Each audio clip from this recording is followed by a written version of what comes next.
love. That's why when we love God, we show it through our actions. Oh, kay ang gugma, dili lang na siya pang month of love ra. Dili siya kay kutob ra sa February ra. Kay ang ato nga love dapat daily. Ang atong pag-love sa Ginoo dapat matag adlaw, dapat intentional, dapat tinud-anay. Mao na dapat ang gugma. Nakoy last nga example mga kaigsunan before ta mag-conclude.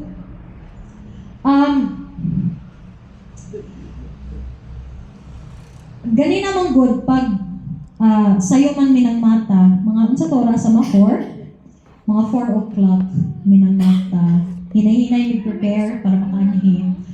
And nakabati mi sa gawas nga ang tunog ng kampana unya nagsugod ng kanta-kanta. Murag kabalo man siguro mo sa Ginoo. Ang mga fellow Christians nato from other religions, very diligent kaayo, kuyaw kay devotion kay ngano nang mata sila sayo para makaadto sa ilaha nga simbahan, para maka-worship sa Ginoo. Kumusta ta? Kumusta ta? Ang uban sa ato siguro okay lang kay all throughout the week siguro gikapoy ta, daghan kayo tagbuhat, daghan tayo nangadto pa tag eskwelahan, nangadto pa ta og trabahoan, kinahanglan magsayo, dili pwede malay.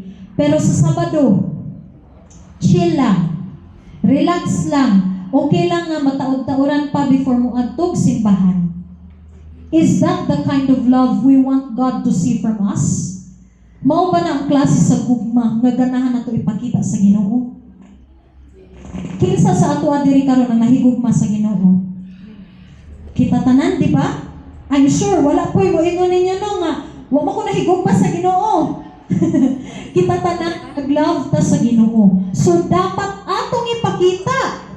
Kung dili na to kaya malate sa atong mga other businesses nga pang-worldly, dapat priority nato ang Ginoo. Dapat maningkamot po ta nga magsayo ta sa simbahan. Unsa pa? Unsa pa'y atong ma-offer sa Ginoo? Atong mga talents, mao ni sa amo ang family karon, kanta bisag asa abot, kanta kung pagkantahon sa Ginoo kay mao ni ang among ma-offer sa Ginoo nga thank you na musta na niyang gibuhat. So, lain-lain man tag talento, wag di jud ko mutuo nga naay walay talent, kita tanan naa. Kay mismo gani ang ingon pa ni Papa ganina bisag ang pag-abi-abi nato sa atong mga fellow brethren sa simbahan, sa mga bisita, that's already a big thing.